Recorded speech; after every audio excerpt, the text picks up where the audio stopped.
let's please start with Rob because I plan on it. Yeah, like I said, I'm slow playing it because I want people in the room here. Yeah, I mean, no, John it's the usual. Sure yeah, you start with Rob. Bring up Jalen at the end of the show. John's been starting with Rob. John's been starting with Rob all season. He's been starting with Rob all season. No, but I mean, you go to the thing. Like I said, you go to the thing that was most interesting and or remarkable off of this game. And again, I think it was. I think it's hard to argue. It wasn't Rob. Just, no fans. He was so interesting.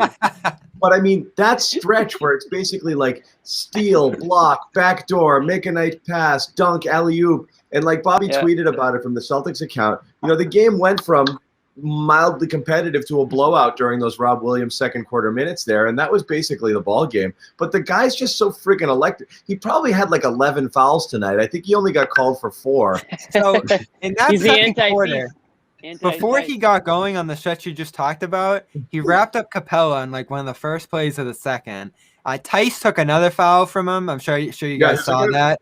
Yeah. And then there was a third play where he like wrapped up Reddish. So by halftime, he had 6 fouls, but they only called 3. Yeah. And then by the end of the night, he got away with another one where Gallinari fell there. So he realistically had 8 fouls in this game. That's what I said. I wasn't kidding. You had like 7 or 8 fouls. So that was the most unfortunate game. And the exact stat was at the start of that stretch, it was 33-24. And then at the end, after all his dunks and layups and steals and blocks, it was 51-37. And that was pretty much the game. Yeah. Dude was awesome. Yeah.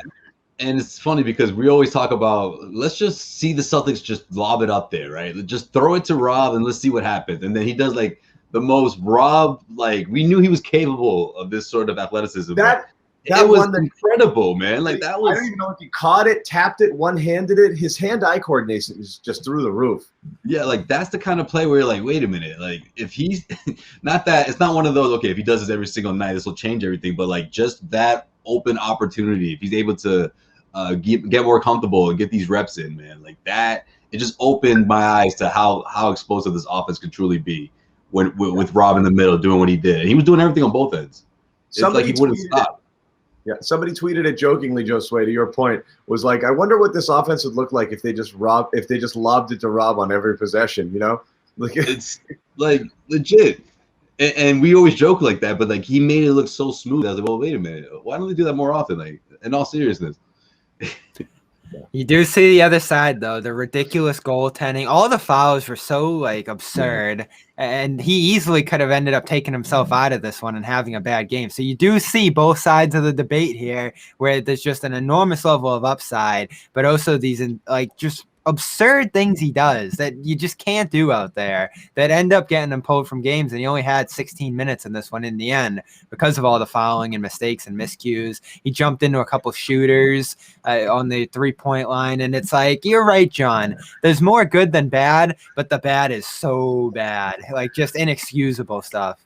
I know, but I mean, again, it goes back to the same point we're making. I believe that the sorry, good Mr. Perfect. The good place, it's not perfect. It's just like things you can't do. But it's not the thing is, it's not a one good and one bad cross each other off. The good is something he's like one of the only human beings on the planet that it could be done. You know what I mean? Is like no one can. It allows you to do things that no one else on the floor you could even attempt it with. So it's not just a net positive result. It's an overall positive environment that wouldn't exist if Rob wasn't on the court. The things that he does, the game, the plays that the shots he alters, his quick hands, his steals, deflections, all of that stuff. No one else does that. And what he's able to do in and around the rim, and when you throw it up there, and again, we joke with the roll of gravity and all of this and that. It's a real freaking thing. I mean, and the guy just doesn't miss. I mean, his field goal percentage this year is like 85%, but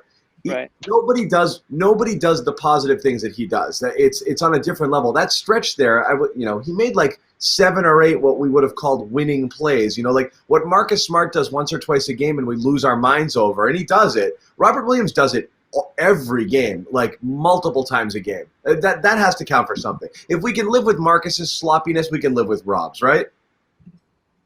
Yeah, absolutely. Not quite.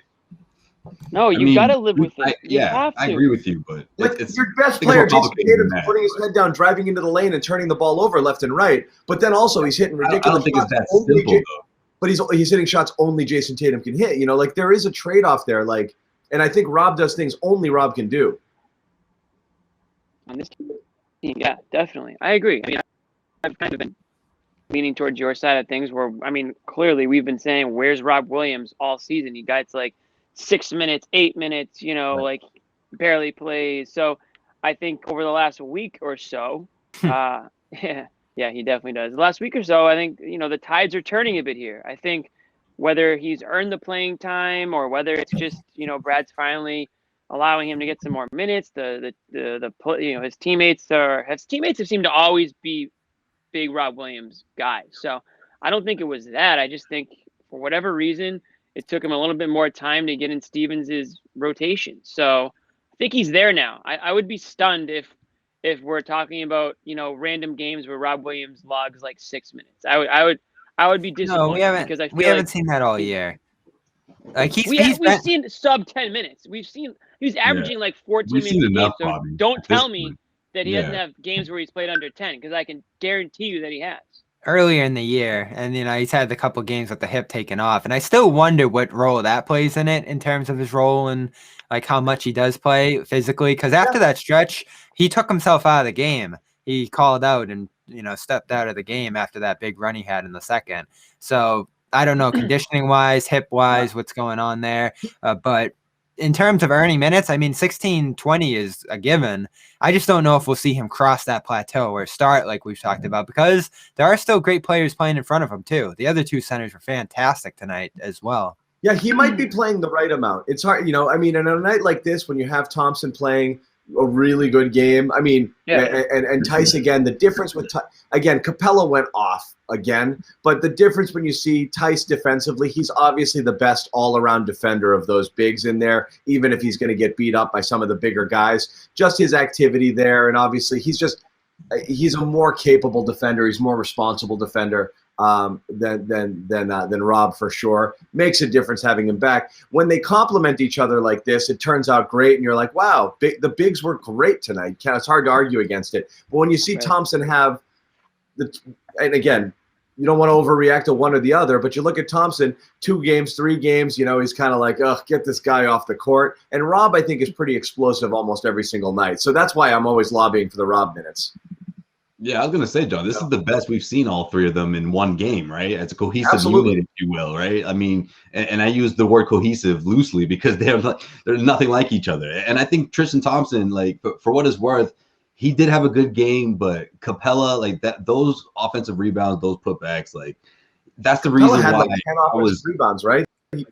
Yeah, completely ate them up. Yeah, like 8 or 9 offensive rebounds. I think Mike Gorman even made a joke, like he has to be like the best I've seen at this this year, because it was, it got to a point where you start thinking, well, Tristan Thompson, I mean, that's the first thing I think of when I first started this, or when I first heard of this other signing Thompson, is that those offensive rebounds, those second chance opportunities, he has to minimize that, especially against teams in the East, whether we're talking the Hawks or whoever it is down there. I mean, besides that, you have Theis with the outside shot, you have Rob Williams getting things done on both ends, and that's why I think those Rob Williams are so valuable, especially whether we're talking with the second unit or you can plug him in with the starters, because with that energy on both ends, I just think it's not only contagious, but it puts the Celtics at a level energy wise where they're able to compete better. Like I just hated those stagnant 5-minute stints where not only the offense is dry, but like the defense, they can't even string together stops. And we've seen that so many times against the Wizards and against the Pistons and against, the teams that the Celtics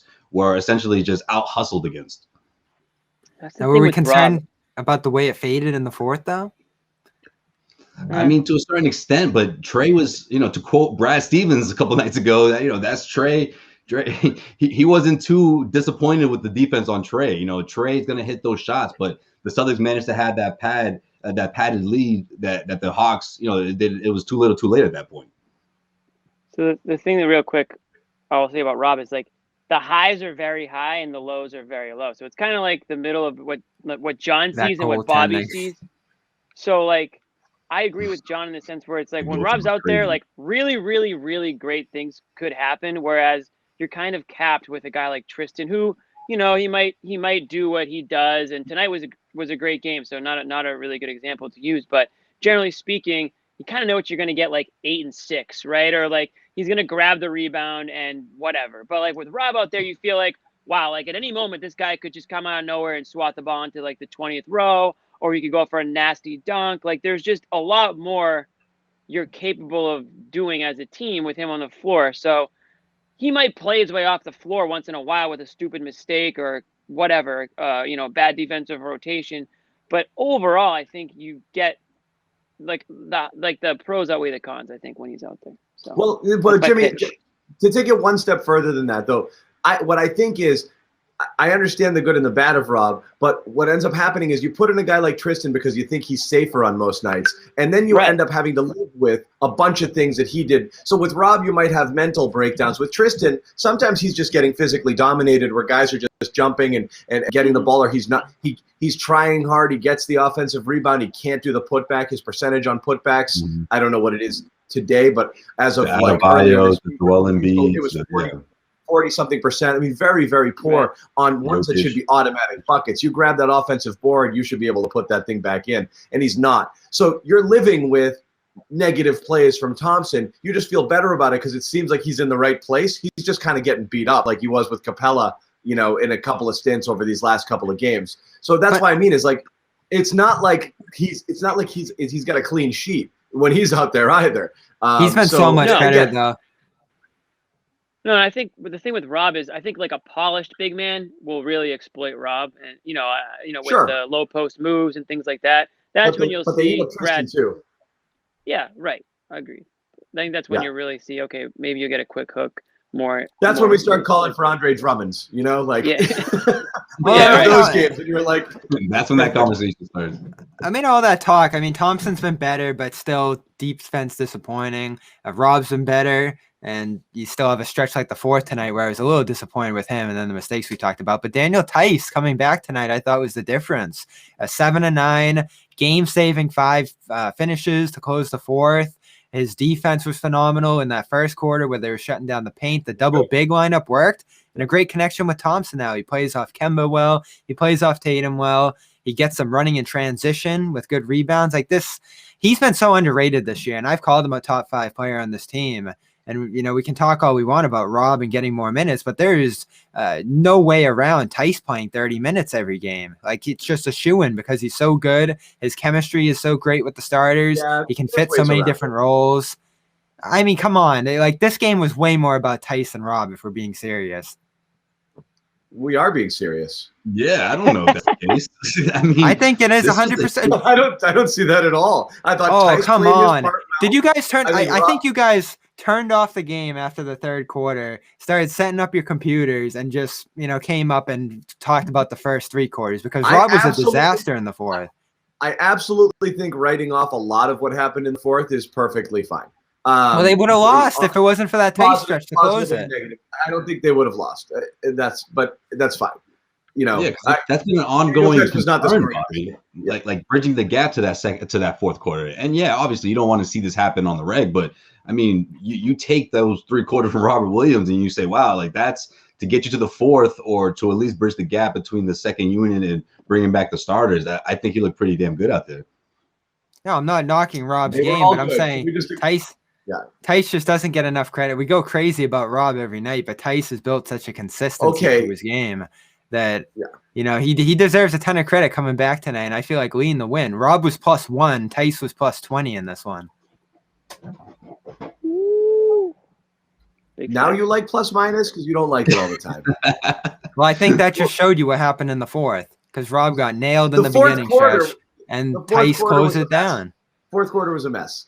I just think the expectations are completely different when we're talking about those 2 centers. And for Robert Williams, I mean, granted, Theis obviously he was missed in the starting lineup, right? But at the same time, when we see this from Robert Williams, it just offers that glimmer of hope that you diehard Rob Williams fans out there have been just hoping to see him play 20 minutes a night or at least be used more often. I mean, I think this opens that window, or at least it's been open, but now it's continuing to get bigger and bigger for him right now. All these opportunities. Well, fortunately for Rob, Theis took that foul in the second, or none of that would have happened. No, how nice of him too. That was great. Like, you could tell. It was just like he gave him that look like, I got you. Hey, I'm just saying. I mean, we keep saying play Rob more, play Rob more, play Rob more. Well, what do you taking minutes from Thompson? Sure, go ahead. I mean, at some point we could see Thompson off this team. I think the general consensus here is Theis is your most dependable big man, and he's the one who does the most things most consistently. Rob is electric and makes a ton of plays, so you got to find minutes for him. That's really the only conversation being had here. I do think if you started Rob and played him 30 minutes a game, you'd see more of the warts, and then you wouldn't want it. So at the end of the day, I think we're kind of falling in between where Jimmy's saying don't have those 9, 12, 11-minute games because you're missing out on bench guys are at the end of the day supposed to provide spark. Robert Williams does it almost instantly the second he hits the court every single time. So I actually like him there coming in off of Theis. It was really mainly the Rob versus Thompson debate here, and I do think that where it gets sticky is when you get Marcus back and you shift out and Thompson goes back to the bench. We saw that already happen before Marcus got hurt, and it hurt Rob's minutes right away because all of a sudden you were like, how are we going to play this rotation? It took Rob out of that early action. You weren't seeing him until the second quarter or middle second sometimes, and you weren't getting impact from him during that little period of time. That's what I'd be worried about. And then the larger conversation of whether or not you can live with three bigs, and that's it.